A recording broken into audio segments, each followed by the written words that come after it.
متكئين على رفرف خضر وعبقري حسان فبأي آلاء ربكما تكذبان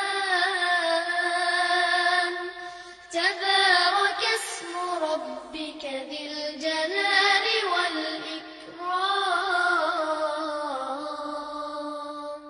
بسم الله الرحمن الرحيم الرحمن إن الحمد لله نحمده ونستعينه ونستغفره ونعوذ بالله من شرور أنفسنا ومن سيئات أعمالنا من يهده الله فلا مضل له ومن يضلل فلا هادي له وأشهد أن لا إله إلا الله وحده لا شريك له وأشهد أن محمدا عبده ورسوله اللهم صل وسلم وبارك على نبينا محمد وعلى آله وأصحابه ومن تبعهم بإحسان إلى يوم الدين أما بعد. Alhamdulillah, bapak-bapak, ibu-ibu, jamaah sekalian rahimakumullah.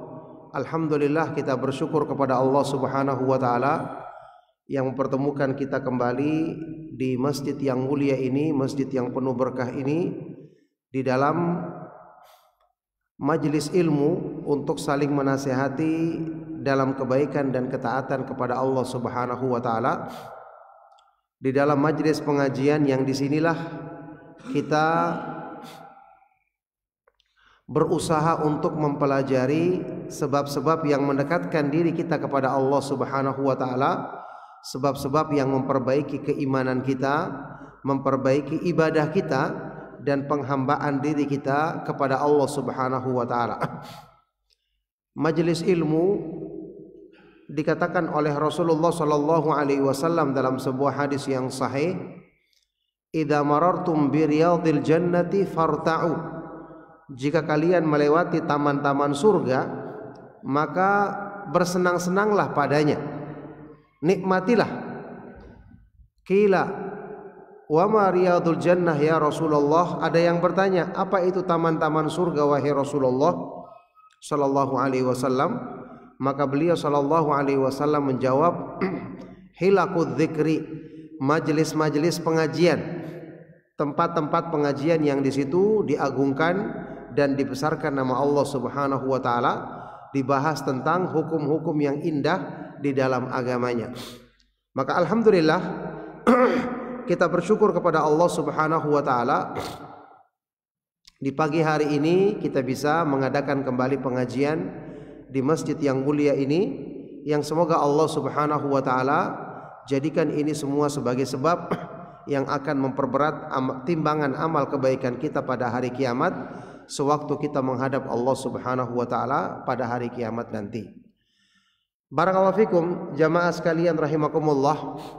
Sebagaimana kita ketahui bersama, agama Islam ini adalah agama yang diturunkan oleh Allah Subhanahu wa taala kepada nabi kita yang mulia Nabi Muhammad sallallahu alaihi wa alihi wasallam, dengan membawa semua kebaikan untuk hidup kita di dunia dan di akhirat nanti.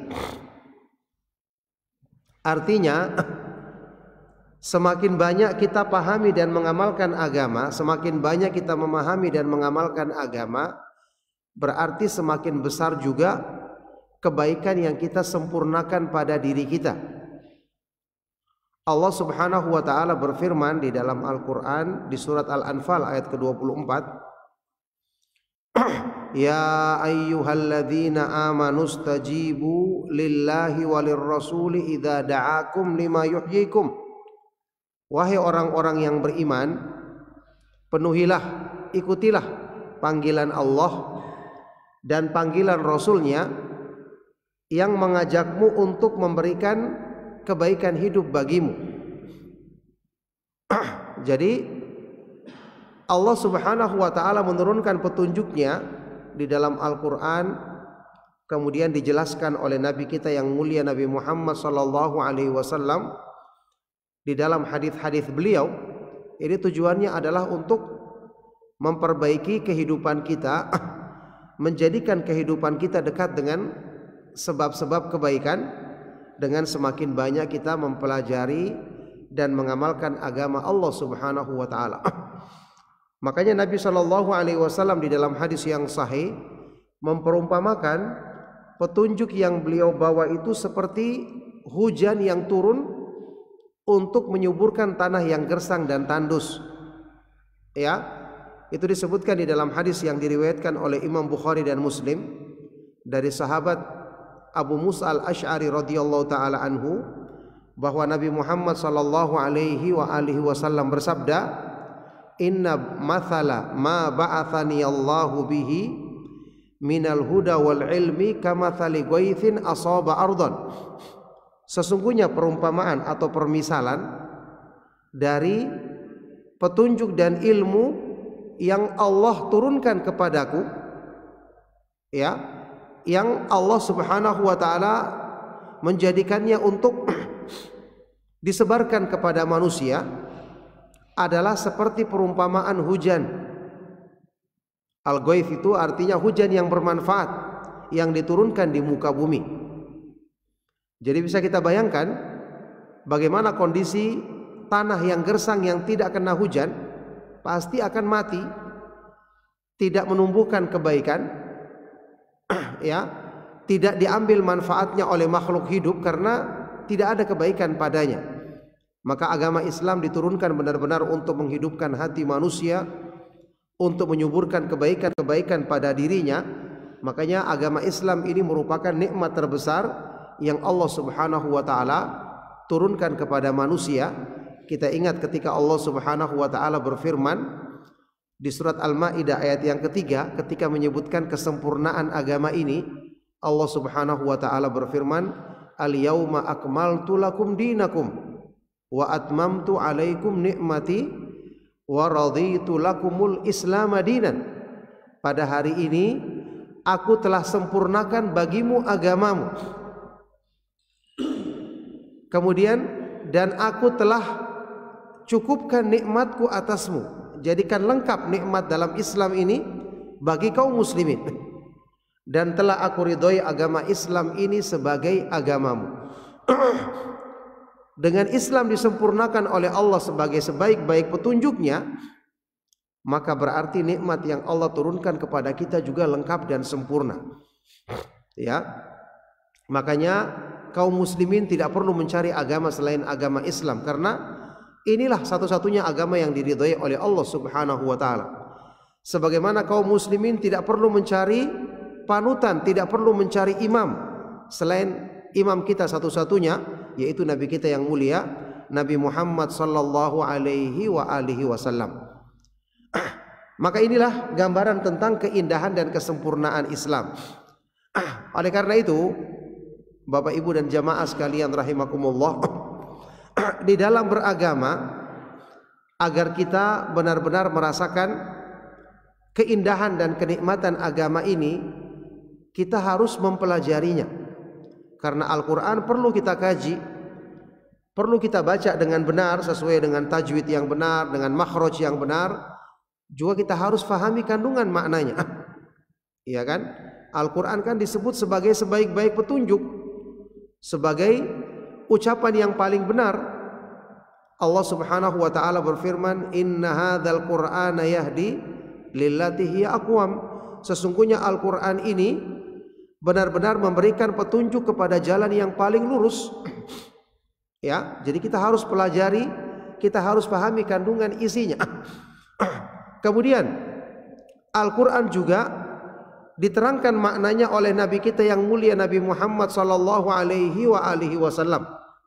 Bagaimana kita bisa memahami makna Al-Qur'an dengan benar? Kita harus mengkaji hadis-hadis Nabi sallallahu alaihi wasallam. Kita harus belajar. Contoh seperti misalnya pelaksanaan salat. Kita tahu salat kedudukannya sangat tinggi dalam Islam. Sampai disebutkan di dalam hadis yang sahih riwayat Imam At-Tirmidzi, dari sahabat Anas bin Malik radhiyallahu taala anhu, dan ini dinyatakan sahih oleh para ulama hadis ini. Rasulullah sallallahu alaihi wasallam bersabda, "Awwalu ma yuhasabu bihil abdu yaumal qiyamati as-salatu." Yang pertama kali hamba akan dihisab ketika menghadap Allah pada hari kiamat adalah salatnya. Ya, karena salat kita tahu rukun Islam yang kedua setelah dua kalimat syahadat. Jadi yang pertama kali dihisab adalah salatnya. Fa in salahat faqad aflaha wa anjaha wa in fasadat faqad khaba wa khasir. Kalau salatnya baik, maka hamba ini akan beruntung, hamba ini akan selamat ketika menghadap Allah. Tapi kalau salatnya rusak, maka khaba wa khasir, maka sungguh dia akan merugi, berarti dia telah melakukan keburukan. Disebutkan dalam riwayat lain, fa in salahat salahalahu sairu amalihi wa in fasadat fasadalahu sairu amalihi. Kalau salatnya baik, maka ibadah-ibadah yang lain akan menjadi baik. Tapi kalau salatnya rusak, ibadah-ibadah yang lain pun akan rusak. Ini salat. Sekarang kalau kita melihat orang yang melaksanakan salat, kan bermacam-macam salatnya. Ya, ini apalagi kalau kita misalnya pergi haji atau umroh, kita lihat orang yang melaksanakan salat di seluruh dunia itu bermacam-macam. Kan tidak mungkin nabinya satu sallallahu alaihi wasallam, contoh yang beliau laksanakan juga jelas di hadapan para sahabatnya, kemudian ternyata salatnya bisa berbeda-beda.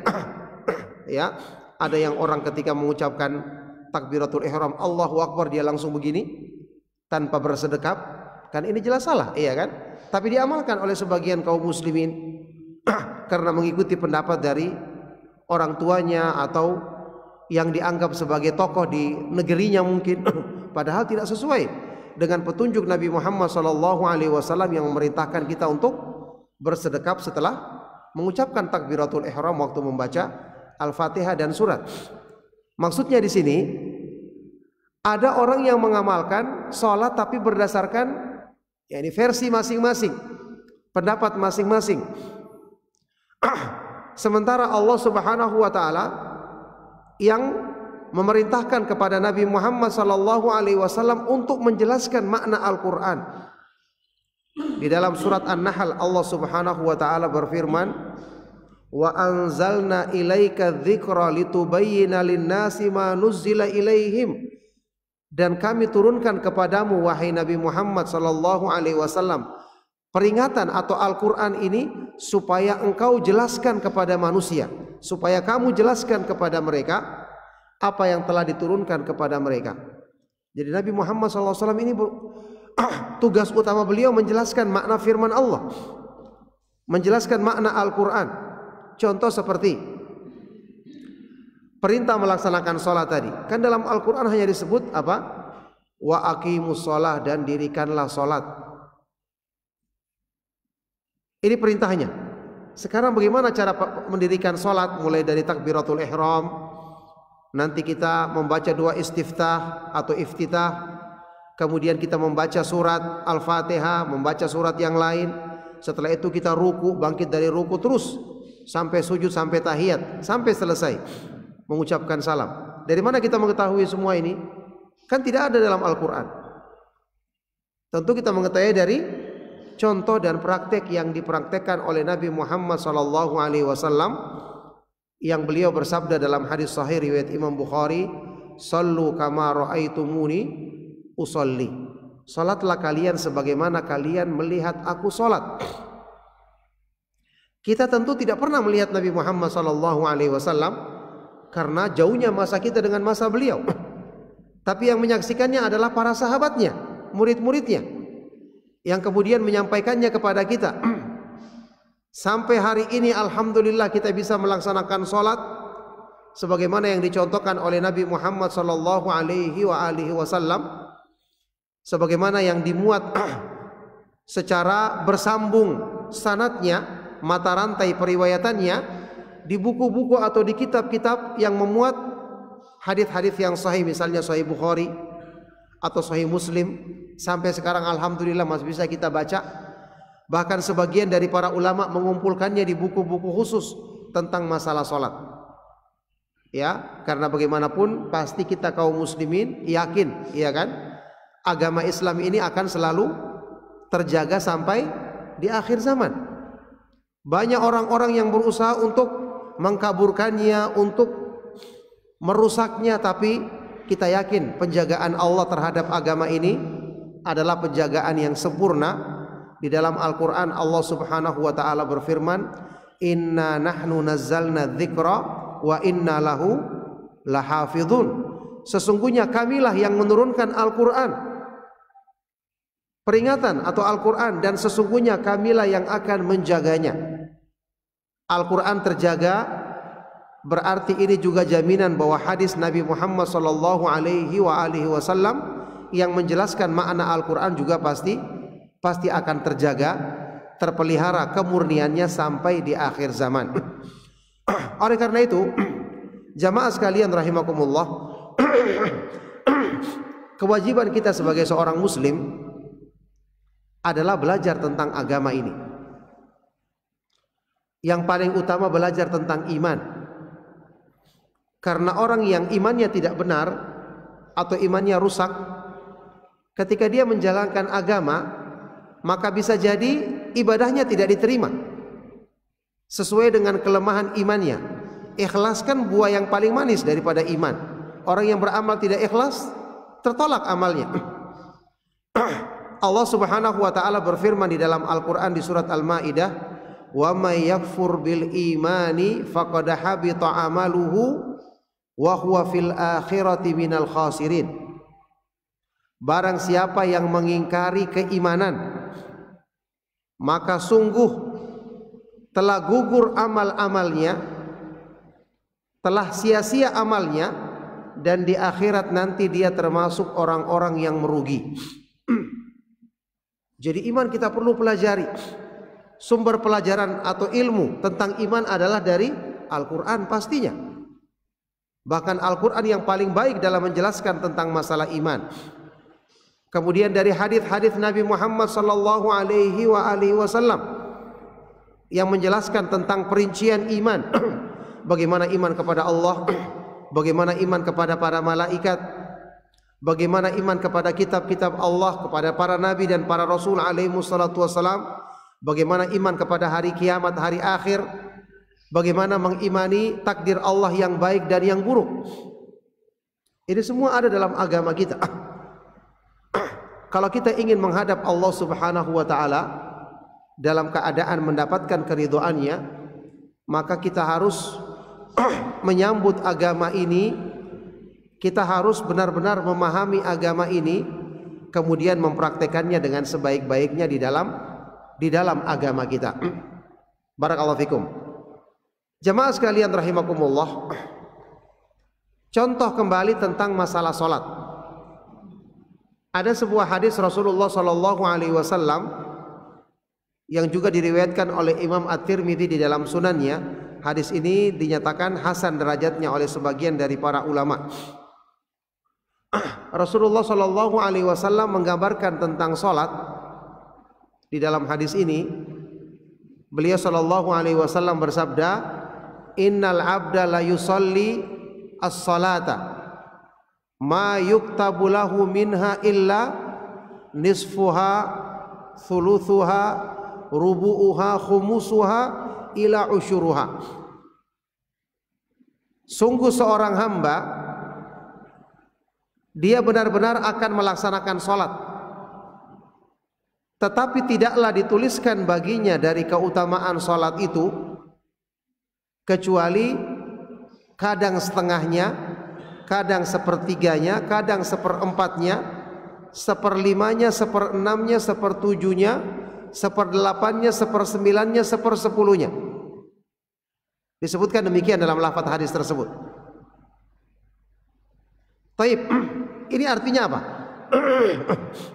Artinya orang melaksanakan sholat, kita tahu keutamaan sholat sangat besar, penghapus dosa-dosa, ya, selalu mengingatkan kita kepada Allah Subhanahu wa taala, mencegah dari perbuatan keji dan mungkar. Kan banyak sekali keutamaan salat. Tapi ternyata orang yang mengamalkan salat belum tentu mendapatkan keutamaan tersebut secara sempurna. Kenapa? Karena salatnya belum tentu dilaksanakan dengan niat ikhlas yang maksimal. Yang kedua, tata cara pelaksanaan salatnya belum tentu sesuai dengan contoh yang dipraktekkan oleh Nabi Muhammad sallallahu alaihi wasallam. Jadi yang menjadikan bertingkat-tingkat amalan kita dapatkan keutamaannya di sisi Allah adalah kembali kepada dua hal tadi. Bagaimana kita menyempurnakan keikhlasan. Yang kedua, bagaimana kita mengikuti petunjuk Nabi Muhammad sallallahu alaihi wasallam dalam praktek ibadah kita. Allah Subhanahu wa taala berfirman, "Wa ma umiru illa liya'budullaha mukhlishina lahud-dina hunafa'a wa yuqimus salata wa yu'tuz zakata wa dzalika dinul qayyimah." Dan tidaklah mereka diperintahkan kecuali agar mereka beribadah kepada Allah semata-mata, ya, dengan mengikhlaskan agama baginya, hunafa'a, dalam keadaan hanif, selalu menghadapkan diri kepada Allah, beribadah kepadanya semata-mata dan tidak beribadah kepada selainnya. Kemudian mereka mendirikan salat, menunaikan zakat, dan itulah agama yang lurus. Ini perintah untuk ikhlas, mengikhlaskan agama, hanya menghadapkan diri kepada Allah. Kemudian perintah untuk mengikuti petunjuk Nabi Muhammad sallallahu alaihi wasallam, bahwa inilah syarat ibadah kita diterima, diridhai dan dicintai oleh Allah. Firman Allah di surat Ali Imran ayat ke-31. Qul in kuntum tuhibbunallaha fattabi'uni yuhibbukumullahu wa yaghfir lakum dzunubakum wallahu ghafurur rahim. Katakanlah, jika kalian benar-benar mencintai Allah, siapa yang mengaku mencintai Allah, fattabi'uni, maka ikutilah aku, ikutilah Nabi Muhammad sallallahu alaihi wasallam dalam mengamalkan ibadah ketaatan. Maka niscaya Allah akan mencintaimu dan akan mengampuni dosa-dosamu, dan Allah Maha Pengampun lagi Maha Penyayang. Ayat ini menjelaskan kepada kita bahwa tidak akan ada yang diterima pengakuan cintanya kepada Allah kalau dia tidak wujudkan atau buktikan dengan mengikuti petunjuk yang terbaik yang dibawa oleh Nabi kita yang mulia, Nabi Muhammad sallallahu alaihi wasallam.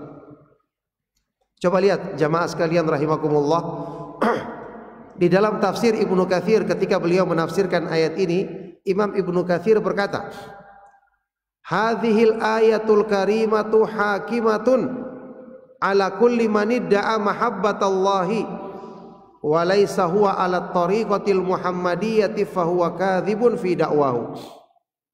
Ayat yang mulia ini merupakan hakim pemutus bagi semua orang yang mengaku mencintai Allah, tapi dia tidak mengikuti jalan yang ditempuh oleh Nabi Muhammad sallallahu alaihi wasallam, maka dia dihukumi berdusta dalam pengakuannya, tidak diterima oleh Allah Subhanahu wa taala.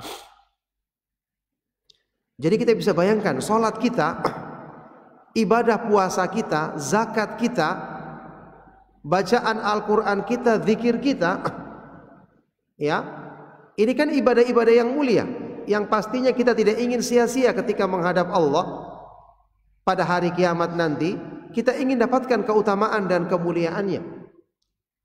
Maka ayat tadi telah menegaskan bahwa semua orang yang ingin mendekatkan diri kepada Allah, mengaku mencintai Allah, tidak akan diterima pengakuannya sampai dia menjadikan ibadahnya, pengamalan ibadahnya sesuai dengan apa yang dipraktekkan dan dicontohkan dengan sempurna oleh Nabi kita yang mulia, Nabi Muhammad sallallahu alaihi wasallam.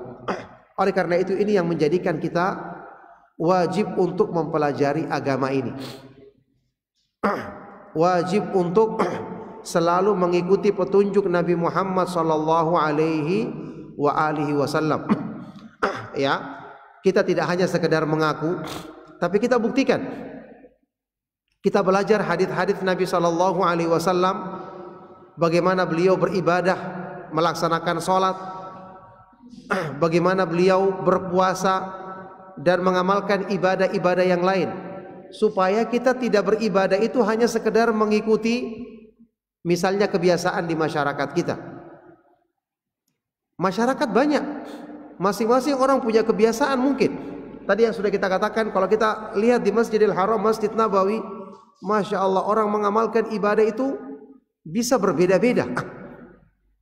Contoh saja, dan ini sering misalnya saya saksikan, ya, ketika kita mengamalkan sholat duhur atau asar, kan tahiyat awal sama tahiyat akhir kita tahu berbeda kan cara duduknya. Alhamdulillah yang kita amalkan sudah benar. Tahiyat awal itu dengan duduk iftirash namanya, seperti duduk di antara dua sujud. Tahiyat akhir dengan duduk tawarruk, ya, dengan agak miring sedikit, itu tahiyat akhir, tawarruk namanya. Tapi kalau kita saksikan di Masjidil Haram, Masjid Nabawi, itu tahiyat awal dan tahiyat akhir ada yang duduknya sama. Meskipun tentu ini tidak membatalkan sholat, iya kan? Tetapi kan tidak sesuai dengan petunjuk Nabi Muhammad SAW yang membedakan antara tahiyat awal dengan tahiyat yang kedua. Padahal ini disebutkan di dalam hadis yang sahih riwayat Bukhari dan Muslim, bukan hadis yang susah dicari. Kenapa orang tidak mengamalkan seperti itu? Karena dia tidak belajar. Dia tidak berusaha merujuk kepada kitab-kitab hadis yang menjelaskan tentang masalah ini. Ini baru masalah tahiyat, belum masalah yang lain. Masalah-masalah pembahasan salat yang rinci lainnya. Jadi maksudnya ada sebagian kaum muslimin yang mereka itu mengamalkan agama berdasarkan kebiasaan di masyarakatnya atau yang mungkin diajarkan oleh bapaknya, padahal tidak, dalilnya tidak sesuai dengan apa yang disebutkan di dalam kitab-kitab hadis yang langsung dinukil dari perbuatan Nabi Muhammad SAW ketika melaksanakan sholat. Ini yang menjadikan amal itu berkurang nilainya. Kan kita ingat semua di dalam hadis yang diriwayatkan oleh Aisyah radhiyallahu taala anha dalam Sahih Bukhari dan Muslim, Rasulullah SAW pernah bersabda, "Man amila amalan laisa alaihi amruna fahuwa raddun." Barang siapa yang mengamalkan satu amalan yang tidak ada contohnya dari kami, maka amalan tersebut tertolak. Amalan tersebut tidak diterima oleh Allah Subhanahu wa taala. Ya. Meskipun amal tersebut semangat dilakukan atau dianggap baik oleh orang yang melakukannya, anggapan ini tidak menjadikan amal tersebut benar. Kan agama Islam telah sempurna. Persyariatan Islam tidak perlu dengan menggunakan akal atau pikiran atau anggapan, tidak.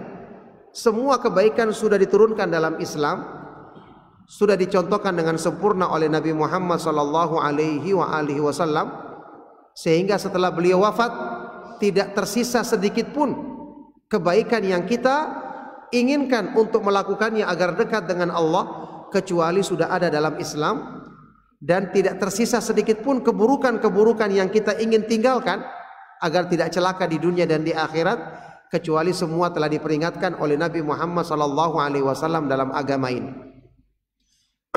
Sampai ada sahabat Abu Dzar Al-Ghifari radhiyallahu taala anhu, di dalam sebuah hadis yang sahih beliau mengatakan, "Ma baqiya syai'un yuqarribukum minal jannati wa yuba'idukum 'anin nari illa wa qad buyyina lakum."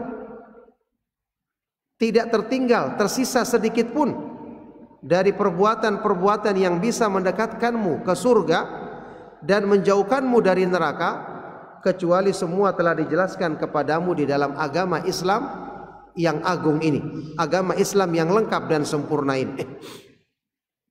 Ya. Jadi ini maksudnya kita belajar agar kita tidak mengamalkan amalan-amalan yang ternyata nanti waktu kita menghadap Allah kita merugi. Bapak Ibu dan jamaah sekalian rahimakumullah, ya, pernah dengar firman Allah Subhanahu wa taala di surat Al-Ghasyiyah tentang orang-orang yang beramal berpayah-payah tapi di hadapan Allah justru azab yang didapatkannya. Amilatun nasibah tasla naran hamiyah. Amilatun nasibah, ada jiwa atau seseorang yang mengamalkan satu amalan dengan bersungguh-sungguh, tapi nanti ujung-ujungnya di akhirat apa? Tasla naran hamiyah, dia masuk ke dalam neraka yang menyala-nyala. Kalau kita merujuk kepada tafsir, maksudnya ini adalah orang yang beramal dengan amalan yang tidak diridhai oleh Allah Subhanahu wa taala karena amalannya tidak sesuai dengan petunjuk yang Allah turunkan kepada nabinya, Nabi sallallahu alaihi wasallam. Ada juga firman Allah di surat Al-Furqan, wa qadimna ila ma amilu min amalin faja'alnahu haba'am manthura. Dan kami hadapi amal-amal yang mereka kerjakan sewaktu di dunia, lalu kami jadikan amal-amal tersebut hanya seperti haba. Haba ini debu-debu yang manthura, yang tersebar, yang berhamburan. Jadi amalnya banyak, ketika menghadap Allah tidak ada artinya, ditiup langsung bertebaran semua. Kata para ulama ahli tafsir, ini maksudnya amal ini tidak didasari dengan keikhlasan, keimanan yang benar. Yang kedua, tidak sesuai dengan petunjuk yang Allah turunkan kepada Nabi Muhammad sallallahu alaihi wasallam. Jadi ini semua yang menjadi perhatian bagi kita agar tidak kita merugi ketika menghadap Allah Subhanahu wa taala. Jamaah sekalian rahimakumullah, ada sebuah kisah yang disebutkan di dalam hadis yang sahih yang diriwayatkan oleh Imam Al-Bukhari dan Muslim, bahwa di zaman Rasulullah sallallahu alaihi wasallam ada 3 orang sahabat yang pernah datang ke rumah Nabi sallallahu alaihi wasallam untuk menanyakan tentang ibadah beliau ketika di rumah. Ketiga orang sahabat ini semangat ingin beribadah. Mereka datang ke rumah Nabi Muhammad sallallahu alaihi wasallam bertanya kepada keluarga beliau, bagaimana Nabi sallallahu alaihi wasallam waktu di rumah? yakni bagaimana waktu sholat tahajud, bagaimana ketika beliau berpuasa sunnah, bagaimana ketika beliau bergaul dengan istrinya. Ini hadis riwayat Bukhari dan Muslim dari Anas bin Malik radhiyallahu taala anhu. Diterangkanlah kepada mereka bertiga ini bahwa Nabi Shallallahu Alaihi Wasallam itu kalau sholat malam, sholat tahajud, beliau tidur dulu awalnya. Nanti sepertiga malam yang terakhir bangun, karena itu waktu yang paling utama. Sepertiga malam yang terakhir itu adalah waktu dikabulkannya doa, waktu Allah Subhanahu Wa Taala turun ke langit dunia, seperti disebutkan dalam hadis sahih lainnya. Ditanya lagi, bagaimana ketika beliau berpuasa? Nabi SAW kadang-kadang berpuasa, kadang-kadang tidak. Beliau puasa Senin Kamis, kemudian puasa-puasa sunnah lainnya, tapi tidak sepanjang tahun puasa. Selain puasa Ramadan yang sebulan penuh, kan tidak ada puasa yang lain dilaksanakan setiap hari sebulan penuh. Yang paling utama adalah puasa Nabi Daud, sehari puasa sehari tidak. Bagaimana beliau bergaul dengan istrinya? Layaknya manusia normal lainnya, tetap bergaul dengan keluarganya. Nah, ketika orang sahabat ini saking semangatnya, kata Anas bin Malik radhiyallahu taala anhu, ka'annahum taqalluha, seolah-olah mereka menganggap ibadah ini masih sedikit. Lihat, orang kalau sudah semangat, ya, ibadahnya Nabi sallallahu alaihi wasallam dianggap sedikit. Bayangkan. Lalu kemudian mereka memberikan alasan, aina nahnu min Rasulillah sallallahu alaihi wasallam qad ghafarallahu lahu ma taqaddama min dhanbihi wa ma ta'akhkhar. Apalah artinya kita dibandingkan dengan Nabi Muhammad sallallahu alaihi wasallam? Beliau adalah seorang nabi yang telah diampuni dosa-dosanya yang lalu maupun yang akan datang. Jadi maksudnya, kalau ibadahnya seperti itu wajar kita harus tambah lebih, karena kita belum dijamin pengampunan. Ya, orang kadang-kadang berpikir begitu. Karena saking semangatnya. Akhirnya orang yang pertama dari 3 orang ini berkata apa? Amma ana fa aqumul laila wala arkudu abadan. Saya mulai saat ini saya akan sholat sepanjang malam dan tidak mau tidur. Ya, ini dari awal malam atau dari habis isya mungkin sampai subuh ingin ibadah terus, sholat terus. Yang kedua berkata, amma ana fa asumu dahra wala uftiru abadan. Kalau saya mulai sekarang saya akan tiap hari puasa sepanjang tahun, tidak diselingi dengan tidak berpuasa. Ya, ini setiap hari kayak bulan Ramadan, sepanjang tahun puasa terus. Yang ketiga berkata, amma ana fa'atazilun nisa'a wala atazawwaju abadan. Adapun saya akan menjauhi perempuan, tidak mau menikah selama-lamanya supaya bisa ibadah saja. Setelah mengucapkan ini, ternyata wahyu Allah telah turun kepada Nabi sallallahu alaihi wasallam tentang ucapan 3 orang sahabat ini. Akhirnya mereka dipanggil oleh Nabi sallallahu alaihi wasallam untuk diberikan pendidikan dan teguran. Sampai di hadapan Nabi sallallahu alaihi wasallam beliau bersabda, antumul ladzina qultum kadza wa kadza. Kalian tadi yang mengucapkan ucapan ini dan itu. Ama wallahi inni la akhsyakum lillahi wa atqakum lahu. Ketahuilah sungguh demi Allah, aku adalah orang yang paling bertakwa kepada Allah dan paling takut kepadanya dibandingkan kamu sekalian. Ini wajib diyakini oleh setiap muslim. Apa itu? Yang paling sempurna dalam mengamalkan ketaatan kepada Allah, paling sempurna takutnya, paling sempurna ketundukannya, paling sempurna ibadahnya itu siapa? Nabi Muhammad SAW. Tidak boleh ada keyakinan selain ini. Tidak boleh ada yang meyakini ada seorang hamba yang lebih sempurna ibadahnya dibandingkan Nabi Muhammad SAW. Tidak mungkin. Nabi yang terbaik diutus oleh Allah pastinya adalah Nabi yang paling mulia, paling agung, paling sempurna ibadahnya, paling sempurna takut dan ketakwaannya. Dan ini ditegaskan oleh Nabi SAW di hadis ini. Ketahuilah aku adalah orang yang paling takut dan paling bertakwa kepada Allah dibandingkan kamu sekalian. Walakinni usolli wa arkudu. Tapi bersamaan dengan itu saya sholat tapi juga diselingi dengan tidur. Kemudian saya berpuasa sunnah, puasa yang tidak wajib, tapi juga diselingi dengan tidak berpuasa. Wa atazawwajun nisa, dan saya menikah, berkeluarga, menikah dengan perempuan berkeluarga layaknya manusia normal lainnya. Diakhiri dengan apa? Beliau sebutkan ancaman keras. Faman raghiba an sunnati falaisa minni. Barang siapa yang tidak sesuai dengan sunnahku, cara-caraku beribadah ini, maka dia bukan termasuk golonganku, bukan termasuk umatku. Ini ancaman keras. Nabi sallallahu alaihi wasallam berlepas diri darinya. Alhamdulillah ketika sahabat ini tidak jadi melakukannya, karena dapat teguran langsung dari Nabi Muhammad sallallahu alaihi wasallam. Poin penting di hadis ini apa? Pertama, amal itu tidak cukup dengan ikhlas.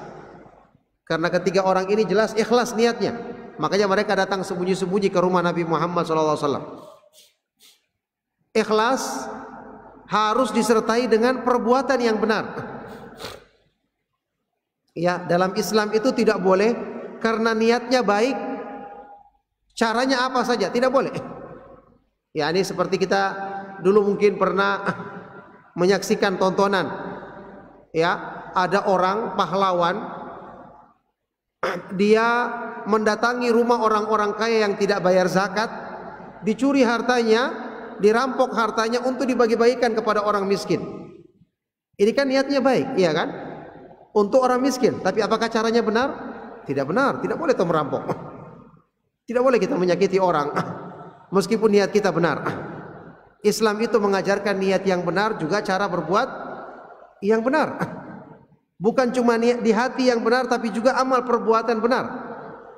Ya, ada kaidah kata para ulama, kaidahnya orang Yahudi. Ini kaidah yang sangat tercela, yaitu al-ghayatu tubarrirul wasilah. Tujuan itu menghalalkan segala cara. Tujuannya baik, yang penting tujuannya baik, caranya apapun boleh. Ini tidak boleh. Ya, jadi tujuan benar harus diiringi dengan amal perbuatan yang benar. Jadi niat tidak cukup seperti dalam hadis tadi, niat mereka benar tapi salah, maka Nabi SAW menegur mereka dengan keras. Yang kedua, amal itu tidak boleh dinilai berdasarkan keinginan, pikiran, perasaan, atau sekedar pandangan manusia. Ketiga sahabat tadi ingin melakukan amal, kelihatannya baik. Bayangkan ingin sholat tahajud atau sholat malam semalam suntuk.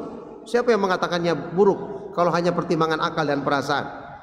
Yang satu ingin tiap hari puasa, kita anggap luar biasa. Yang satu lagi tidak mau menikah, ingin berzikir terus, ingin baca Al-Quran terus, ingin ibadah terus. Tapi ternyata bukan begitu contoh Nabi Muhammad SAW yang diturunkan sebagai rahmatan lil alamin, rahmat bagi semua makhluk di alam semesta. Contoh yang sempurna. Manusia butuh dia bergaul, berkeluarga, berinteraksi dengan orang lain. Memang dia dipuji ketika beribadah, tapi jangan sampai melalaikan hak tubuhnya untuk beristirahat. Demikian pula waktu berpuasa. Ini sebabnya Nabi SAW mencela perbuatan mereka, bahkan berlepas diri. Man raghiba an sunnati falaysa minni. Barang siapa yang tidak suka dengan cara-caraku beribadah, petunjukku dalam beribadah, bukan termasuk golonganku, dia bukan termasuk umatku. Jadi di sini jamaah sekalian rahimakumullah, ibadah itu adalah semacam paket yang diturunkan oleh Allah, kemudian telah dipraktekkan dengan sempurna oleh Nabi Muhammad SAW. Tidak perlu kita menambah-nambahnya karena semuanya sudah lengkap, sudah sempurna, dan yang pasti itulah yang diridhai oleh Allah Subhanahu wa taala semata-mata. Ya. Sekarang misalnya salat. Kenapa salat subuh 2 rakaat? Kenapa sholat maghrib 3 rakaat? Kenapa tidak semua 4 rakaat saja? Apalagi sholat subuh kita masih segar-segarnya, masih kuat tenaga kita. Pasti jawaban kita apa? Karena Nabi Muhammad SAW mencontohkannya seperti itu. Tidak boleh kita tambah. Meskipun habis waktu sholat subuh kita masih segar, masih bisa lebih banyak rakaat. Karena Nabi SAW tidak mencontohkannya, maka tidak perlu kita lakukan.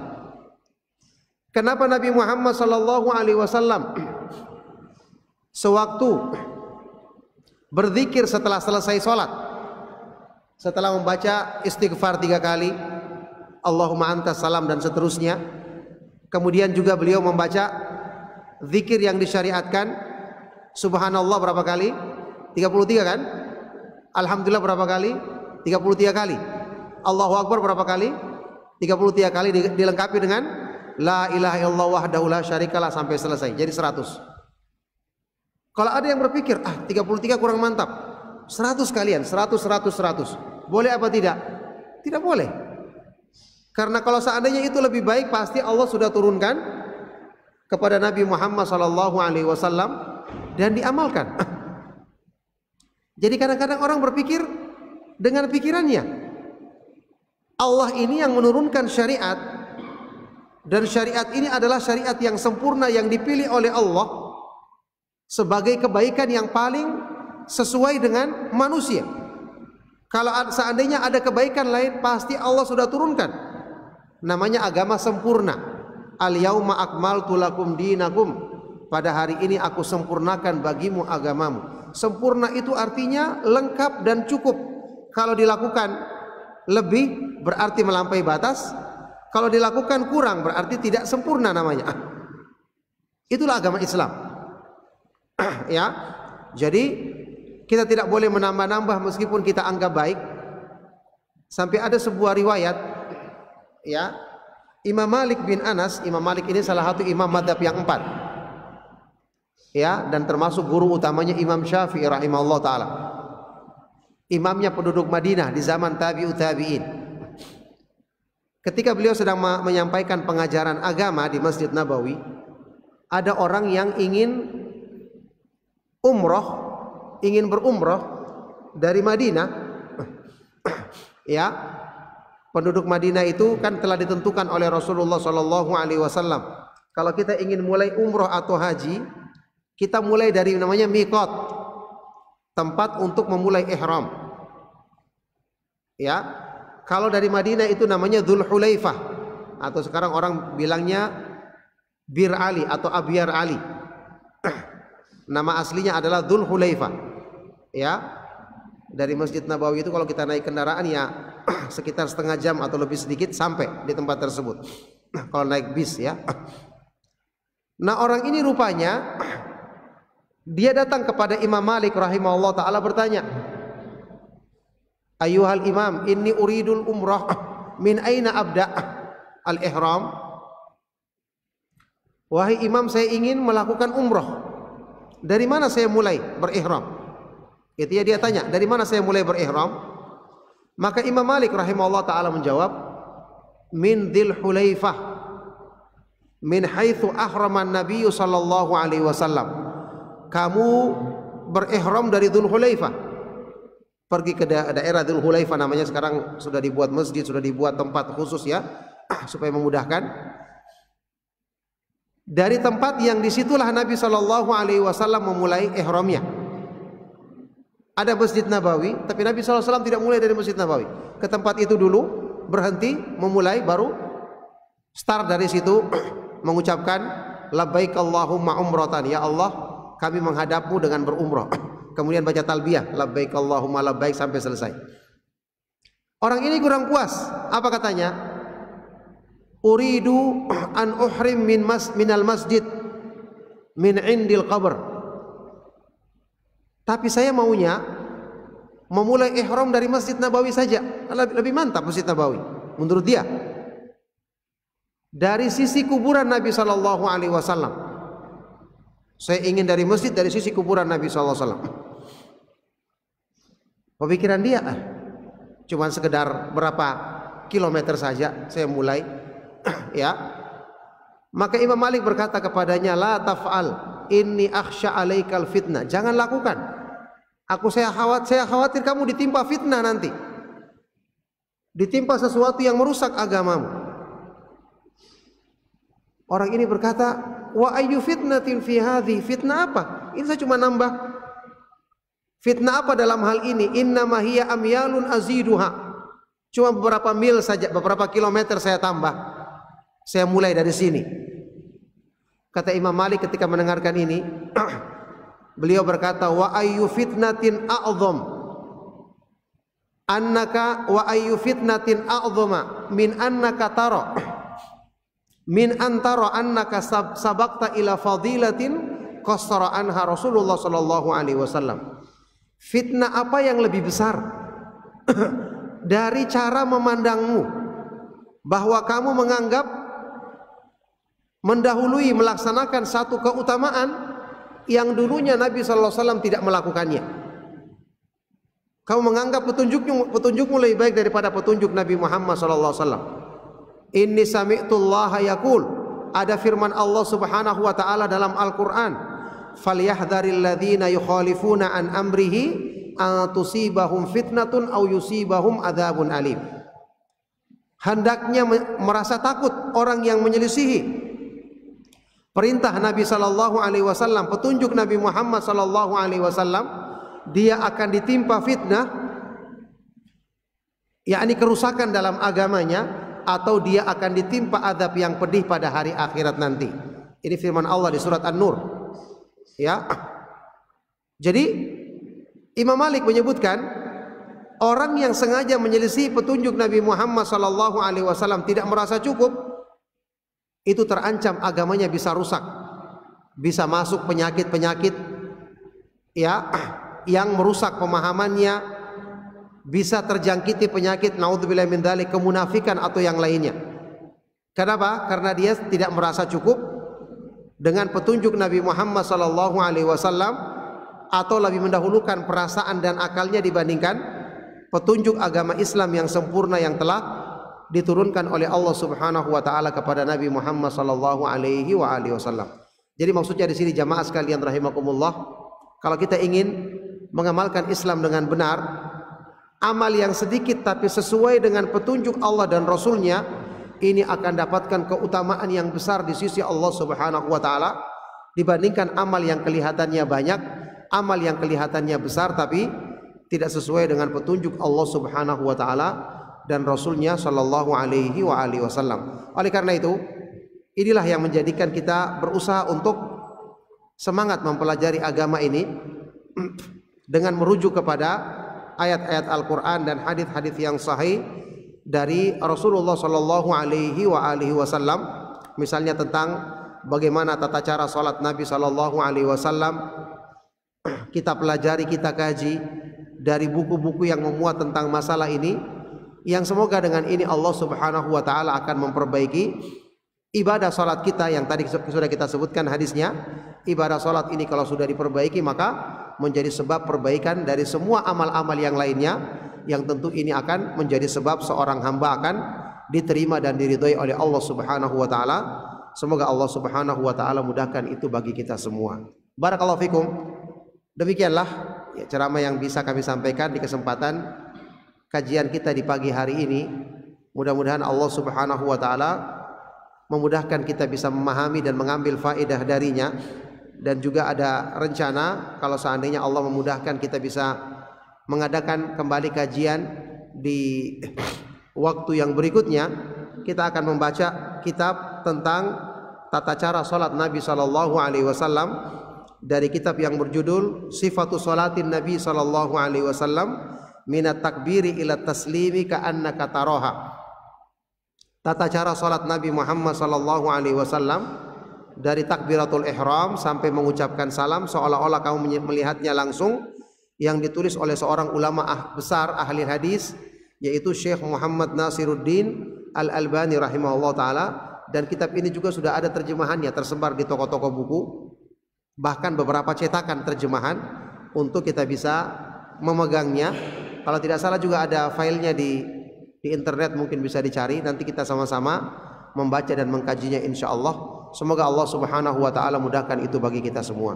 Demikianlah kajian kita di kesempatan pagi hari ini, semoga bermanfaat. Kita cukupkan untuk materinya ya, kalau ada pertanyaan nanti disampaikan ya. Sallallahu wasallam wa barak ala nabiyina Muhammadin wa ala alihi wa sahbihi wa man tabi'ahum bi ihsanin ila yaumiddin wa akhiru da'wana anil hamdulillahi rabbil alamin. Silakan kalau ada yang ingin menyampaikan pertanyaan. Barakallahu fikum. Ayo silakan Pak. Bagaimana caranya kadang-kadang sholat untuk mengembalikan kekhusyuan itu? Kadang-kadang sudah selesai kita baca dari awal sampai kita itu imam membaca surat panjang. Jadi baru pikiran kita tuh ngantuk banget. Mengembalikan kekhusyuan bagaimana? Iya, barakallahu fiik. Pertanyaan sangat baik sekali dari Bapak yang bertanya ya, tentang bagaimana caranya mengembalikan atau menjaga kekhusyuan dalam sholat kita. Waktu kita melaksanakan sholat, misalnya kita sholat berjamaah, imamnya bacaannya agak panjang, sementara kita tidak paham juga, akhirnya pikiran kita lari kemana-mana. Tapi barakallahu fikum, khusyuk, pertama, khusyuk itu adalah salah satu buah termanis daripada iman, iya kan? Makanya di surat Al-Mu'minun ayat yang pertama dan kedua, Allah Subhanahu wa taala berfirman, qad aflahal mu'minun alladzina hum fi salatihim khashi'un. Sungguh beruntunglah orang-orang yang beriman, yaitu orang-orang yang khusyuk dalam salatnya. Ciri pertama orang yang beriman di ayat ini adalah orang yang khusyuk dalam salatnya. Khusyuk itu apa maknanya? Singkatnya khusyuk itu, kalau seperti penjelasan sebagian dari para ulama, Syekh Ibnu Utsaimin rahimahullah taala berkata, khusyuk itu adalah sukunul qalbi ma'atu ma'ninatil jawarih. Itu singkatnya, terjemahannya. Definisi singkatnya. Ketenangan hati, ya, tenangnya jiwa atau tenangnya hati dengan tenangnya anggota badan. Jadi maksudnya khusyuk itu kalau dari hati kita merasa tenang, maka anggota badan kita pasti juga akan merasa tenang. Makanya supaya kita bisa konsentrasi, pikiran kita fokus, anggota badan kita tenang, tidak bergerak-gerak, itu mesti sumbernya dari ketenangan di hati, karena hati itu yang menentukan semua anggota badan. Ada hadis Nabi SAW, ala wa inna fil jasadi mughdatan idza salahat salahal jasadu kullu wa idza fasadat fasadal jasadu kullu ala wa hiyal qalbu. Ketahuilah dalam diri manusia ada segumpal daging, kalau segumpal daging itu baik, semua anggota badannya baik. Kalau buruk, semua anggota badannya buruk, yaitu hati manusia. Nah sekarang jadi permasalahannya itu adalah ketenangan hati. Ketenangan hati itu diraih oleh manusia ketika dia berzikir kepada Allah, ketika dia beriman kepada Allah. Jadi khusyuk ini identik dengan keimanan, berbanding lurus dengan keimanan. Kalau kita ingin sempurnakan khusyuk kita harus belajar tentang iman. Karena tidak mungkin seseorang itu dalam kehidupannya dia hanya sibuk dengan urusan dunianya, tidak pernah perhatian sama agamanya misalnya, atau kurang perhatian, tiba-tiba dia masuk sholat langsung berubah semua. Tidak mungkin. Itu harus dengan proses. Sama dengan ikhlas, ya, sama dengan menumbuhkan rasa takut kepada Allah, kecintaan kepada Allah, pengharapan. Ini semua adalah buah dari iman. Makanya Imam Ibnu Katsir ketika menyebutkan definisi khusyuk, menjelaskan makna khusyuk, beliau mencontohkan dengan salatnya Nabi Muhammad SAW yang disebutkan dalam hadis yang sahih. Beliau SAW pernah bersabda, wa ju'ilat qurratu aini fis shalah, dijadikan kesejukan hatiku ketika aku menunaikan salat. Rasulullah SAW ketika salat itu beliau merasa nikmat dengan salatnya, menjadikan hiburan hatinya dengan salat. Yakni orang yang menikmati salatnya inilah orang yang bisa khusyuk. Bagaimana cara dia menikmati salatnya? Ketika di hati kita ada kecintaan kepada Allah, pasti kita akan senang dekat dengan Allah. Ya, manusia itu kalau dia cinta sama manusia lainnya, seorang suami cinta kepada istrinya, istri cinta kepada suaminya, kan senang berdekatan kan? Senang sama-sama tinggalnya, tidak senang berjauhan. Ini fitrah manusia. Ini cinta kepada makhluk, apalagi cinta kepada Allah yang merupakan kebutuhan hati yang paling besar. Jadi harus tumbuh rasa cinta kepada Allah. Dan ini adalah seiring dengan tumbuhnya iman. Dan ini yang kita katakan tadi, kalau kita belajar Al-Quran dan banyak merenungkan isinya, akan tumbuh kebaikan seperti ini. Kemudian dalam petunjuk Nabi SAW banyak sebab-sebab yang menjadikan kita khusyuk dalam sholat. Contoh misalnya, kata para ulama, kalau kita sholat kita usahakan faham kandungan makna yang kita baca, baik itu Al-Quran, zikir, ataupun doa-doa dalam sholat kita. Kalau kita baca sesuatu kita tidak faham artinya, pasti kita pikirannya lari kemana-mana. Ya, makanya kita berusaha memahami. Kemudian ada petunjuk Nabi SAW ketika sholat itu melihat ke tempat sujud, jangan lihat ke tempat yang lain. Karena pandangan mata, kata para ulama, kalau melihat sesuatu pasti diikuti hatinya. Rasulullah SAW ya, pernah beliau juga menyebutkan dalam hadis yang sahih, ketika sedang sholat dikasih hadiah sama seorang penjahit yang namanya Abu Jaham, sebuah pakaian yang bergaris-garis. Setelah selesai sholat, Nabi SAW bersabda, kembalikan pakaian ini kepadanya, minta ganti dengan yang polos. Fa innaha alhatni anifan fi sholati, karena garis-garisnya tadi menggangguku dalam sholatku. Ini Nabi SAW terganggu. Ini maksudnya apa? Kita sholat itu sebisa mungkin jangan ada sesuatu yang mengganggu di depan kita. Makanya sajadah, kita gunakan sajadah, lebih bagus kalau kita pakai sajadah yang polos. Kadang-kadang sajadah kita misalnya gambar masjid, iya kan? Gambar Ka'bah. Coba kalau kita lihat Ka'bah, pasti kita bayangkan Ka'bah kan? Oh, Ka'bah ini tempatnya orang tawaf. Oh, saya dulu pernah ke Ka'bah, pernah umroh, saya pernah cium ini. Terbayang kita. Dan ini kan mengganggu konsentrasi. Tapi coba kalau polos masih mendingan. Maka usahakan lebih bagus sajadah itu yang sepolos mungkin digunakan. Jangan ada sesuatu yang ada di hadapan kita. Sebisa mungkin kita hindari ketika sholat supaya tidak terganggu.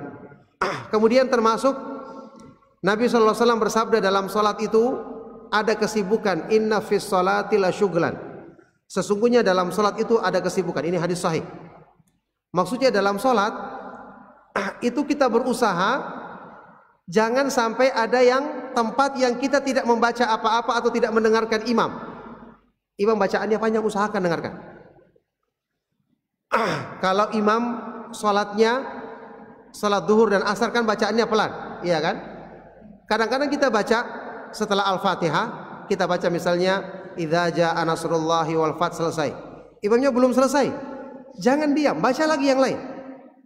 Terus sampai imamnya ruku. Karena kalau kita diam, pasti pikiran kita akan lari. Dan ini bertentangan dengan hadis ini. Nabi SAW mengatakan sesungguhnya dalam sholat itu ada kesibukan. Berarti orang tidak boleh nganggur dalam sholat. Kalau dia tidak membaca, maka dia mendengarkan bacaan imam. Kalau dia tidak dengar bacaan imam, maka dia baca terus. Imamnya panjang, baca lagi yang lain. Ulang lagi, tidak mengapa. Kita baca tadi idza jaa nasrullah wal fath, baca lagi alam taro kaifa fa, kemudian baca lagi kalau perlu qul huwallahu ahad, al falaq, an nas, tidak mengapa. Kalau bacaannya panjang kita baca terus, tidak boleh kita diam karena itu yang akan menjadi sebab konsentrasi kita akhirnya terpecah memikirkan yang lainnya. Jadi begitulah dalam salat Allah dan Rasulnya telah menentukan syariat sebab-sebab untuk kita bisa konsentrasi dalam salat kita. Misalnya dalam salat Nabi SAW pernah melarang kita salat ketika makanan sudah dihidangkan dalam keadaan kita lapar. Pernah juga Nabi SAW menyebutkan larangan sholat ketika kita menahan apa?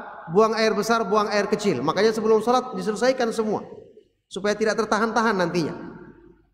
Kata para ulama, makruh orang yang sholat sambil menahan kencing, menahan buang air besar karena akan mengganggu konsentrasi dan pikirannya. Itu contoh dalam tata cara pelaksanaan sholat Nabi Shallallahu Alaihi Wasallam yang membimbing kita untuk khusyuk.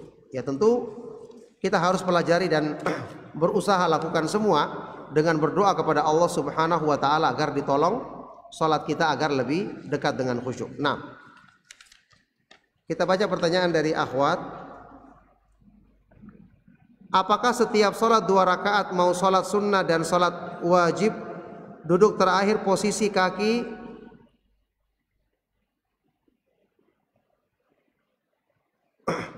atau posisi seperti duduk terakhir salat 3 rakaat atau 4 rakaat?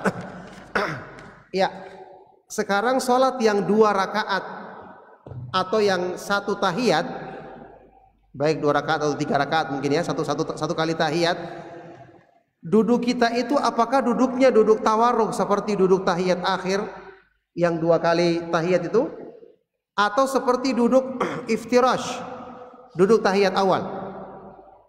Ini ada khilaf di kalangan para ulama. Jadi di antara imam mazhab yang 4 untuk masalah duduk salat itu, pendapat yang paling kuat sesuai dengan dalil adalah 2 mazhab, mazhab Hambali sama mazhab Syafi'i. Karena mereka membedakan antara duduk yang pertama sama duduk yang kedua. Tadi kan sudah kita katakan sesuai dengan hadis yang sahih, duduk yang pertama itu adalah iftirash, seperti duduk di antara 2 sujud, ya kan? Duduk yang terakhir yang agak miring itu yang namanya tawarruk. Itu yang benar. Dan ini yang dianut 2 mazhab tadi, yang ini sesuai dengan dalil. Nah, 2 mazhab ini sendiri berselisih ketika sholatnya cuma 1 kali tahiyat. Dari sisi mana perselisihannya? Namanya 1 tahiyat. Apakah kita ikut tahiyat yang pertama atau tahiyat yang kedua? Sisi pandangannya cukup kuat dua-duanya. Sehingga disinilah terjadi perbedaan pendapat. Sebagian dari para ulama ada yang mengatakan yang kuat adalah, jadi kalau hadisnya secara khusus tidak ada hadis yang menyebutkan bagaimana caranya Nabi SAW duduk ketika sholat yang 2 rakaat saja. Cuma ada yang hadisnya hadis umum. Ya, sebagian dari para ulama ada yang mengatakan secara tekstual hadisnya secara harfiah atau secara lahiriahnya itu menunjukkan yang kuat adalah duduk seperti tahiyat pertama. Ini pendapat dari mazhab Imam Ahmad. Adapun pendapat dari mazhab Imam Syafi'i mengatakan tidak, duduknya seperti tahiyat yang terakhir karena ini tahiyat yang terakhir. Maka ada sebagian dari para ulama seperti Syekh Muhammad Nasiruddin Al-Albani rahimahullah ta'ala yang nanti kita akan baca buku beliau, itu dia menguatkan pendapat dari mazhab Imam Ahmad. Kata beliau yang lebih dekat adalah yang mengatakan duduknya seperti duduk tahiyat pertama. Yang jelas ini termasuk perselisihan pendapat yang cukup kuat ya dalam hal ini, karena ya seperti yang saya katakan, hadis Rasulullah Shallallahu Alaihi Wasallam yang menjelaskan tentang masalah ini, hadis yang bersifat umum untuk sholat yang 2 kali tahiyatnya. Nah, ada lagi pertanyaan, mohon doanya agar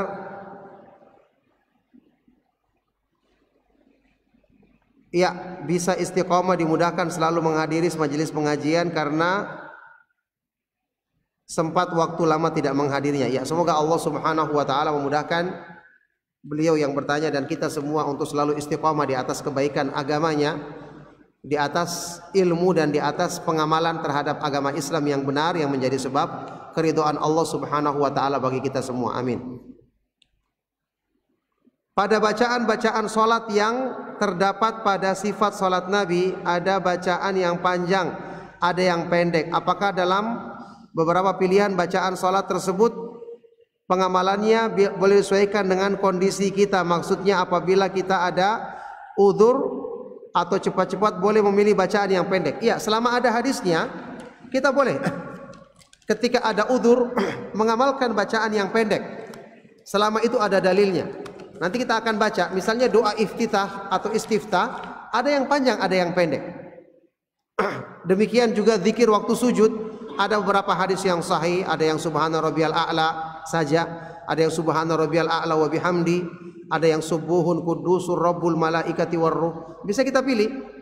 Paling bagus kita hafal semua, kadang-kadang kita amalkan yang pertama, kadang-kadang yang kedua, kadang-kadang yang ketiga. Tetapi dalam kondisi-kondisi tertentu boleh kita memilih yang pendek. Contoh seperti bacaan setelah sholat yang tadi kita sebutkan kan, hadis yang riwayat Bukhari Muslim itu ada yang 33 tadi. Subhanallah 33, alhamdulillah 33 dan seterusnya. Ada juga yang cuma 10 saja, itu juga hadisnya sahih. Subhanallah 10, alhamdulillah 10, Allahu Akbar 10. Ada yang seperti ini dan hadisnya sahih. Ini bisa kita amalkan untuk kondisi-kondisi kalau kita buru-buru, supaya kita tetap bisa mengamalkan, mendapatkan keutamaan berzikir setelah sholat dan tidak luput. Ya, nah,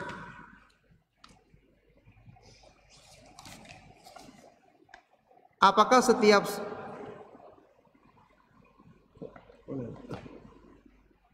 berulang ya?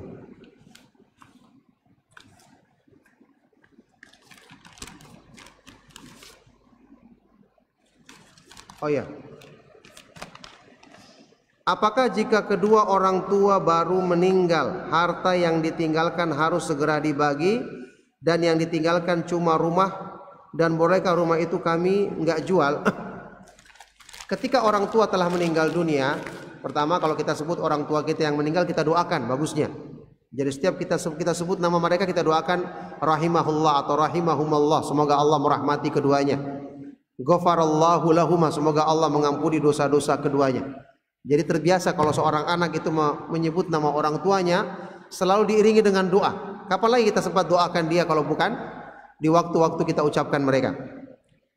Setelah orang tua meninggal dunia, semoga Allah merahmati mereka, itu warisan itu adalah hak semua anaknya atau ahli warisnya. Maka misalnya bapak meninggal rahimahullah, semoga dia Allah merahmatinya, masih ada ibu, kemudian ada anak-anaknya, laki-laki dan perempuan. Berarti pembagiannya untuk ibu dia dapatkan 1/8 karena ada anak. Kemudian sisanya dibagi kepada anak-anaknya laki-laki dan perempuan, dan bagian laki-laki 2 kali dari bagian perempuan. Itu pembagian dalam Islam. Kapan dilakukan? Itu segera, jangan ditunda-tunda karena itu haknya semua. Akibatnya kalau ditunda-tunda, nanti setelah itu ada lagi yang meninggal.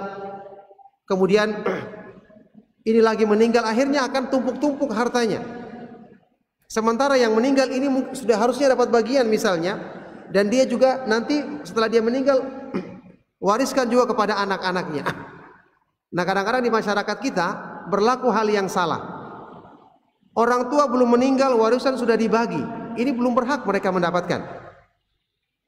Kalau sekedar ingin memberi kepada anaknya boleh-boleh saja, tapi yang namanya warisan itu, di antara syaratnya warisan itu adalah meninggalnya, sudah pasti meninggal orang yang akan diwarisi hartanya, dan anaknya atau ahli warisnya sudah pasti masih hidup. Sehingga dalam pembahasan tentang faraid warisan itu ada perkara yang kadang-kadang sulit ditentukan. Misalnya apa? Orang kecelakaan, ya naudzubillah min dzalik, semoga Allah menjaga kita dari segala keburukan. Ada orang naik kendaraan kecelakaan masuk jurang. Ini harus hakim berijtihad. Kira-kira yang meninggal duluan siapa? Masuk jurang kan tidak tahu kita saya meninggal duluan siapa. Di situ ada bapak, mungkin ada ibu, ada siapa di situ. Yang meninggal di luar itulah yang mewarisi yang meninggalnya belakangan. Karena ketika warisan itu boleh dibagikan adalah ketika sudah pasti meninggal orang yang akan diwarisi, dan sudah pasti ini masih hidup. Makanya kalau sudah meninggal orang tua itu segera dibagi warisannya. Ya, paling tidak diperkirakan. Kalau belum bisa langsung dibagi misalnya berupa rumah atau tanah, diperkirakan harganya. Di appraise itu ya, yang diminta kepada petugas yang menentukan, orang yang ahli, kira-kira berapa harga rumah dan tanah ini. Kemudian ditentukan bagian masing-masingnya sambil dijual segera. Kalau sudah laku baru dibagi sesuai dengan bagian masing-masingnya. Itu yang harusnya segera dilakukan karena ini hak semua. Tidak boleh ada satu orang, dua orang mengatakan jangan kita jual. Tidak boleh, karena bukan cuma dia haknya, anak-anak yang lain juga berhak. Apalagi ada satu yang menguasai, tidak boleh, ini zalim. Dan zalim itu adalah kegelapan pada hari kiamat. Naudzubillah min dzalik. Ittaqul dzulma fa inna dzulma dzulumatun yaumal qiyamah. Hati-hati dari berbuat zalim, karena zalim itu adalah kegelapan-kegelapan pada hari kiamat. Jadi harus segera dibagi karena semua punya hak, ya. Dan kalau seandainya sudah dibagi kemudian ada yang ingin memberikan kepada saudaranya, mungkin dia ingin menyumbang, silakan. Yang penting dibagi dulu sesuai dengan haknya dalam Islam. Setelah beres baru silakan urus yang masalah lainnya. Ada sebagian kadang-kadang ya kayak tadi, ada anak-anak mengatakan atau sebagian dari mereka berkata, jangan kita jual ini rumah untuk kita jadikan kenang-kenangan tempat bersama. Iya, cuma satu orang yang bicara, tidak boleh. Yang lain juga punya hak, dia ingin gunakan, misalnya mungkin dia pengen umroh, mungkin dia pengen beli kebutuhannya, kenapa ditahan-tahan? Karena itu hak dari semua ahli warisnya, bukan hak satu orang saja. Kadang-kadang ibunya yang melarang, tidak boleh kita jual ini karena ini rumah peninggalan bapak. Ini harta ini bukan cuma milik ibunya, milik juga anak-anaknya, apalagi anak-anak yang sudah berkeluarga. Jadi Islam itu mengatur urusan ini dengan sebaik-baiknya, harusnya kita berusaha mengamalkannya dan tidak mendolimi hak orang lain. Baik, cukup sampai di sini insyaallah kajian kita di kesempatan pagi hari ini. Semoga bermanfaat dan menjadi sebab kebaikan untuk dunia dan akhirat kita. Mohon maaf atas segala yang salah dan kurang. Kita akhiri, sallallahu wasallam wa barak ala nabiyina Muhammadin wa ala alihi wa sahbihi wa man tabi'ahum bi ihsanin ila yaumiddin. Wa akhiru da'wana anil hamdulillahi rabbil alamin. Subhanakallahumma wa bihamdika asyhadu an la ilaha illa anta astaghfiruka wa atubu ilaik. Wassalamu alaikum warahmatullahi wabarakatuh.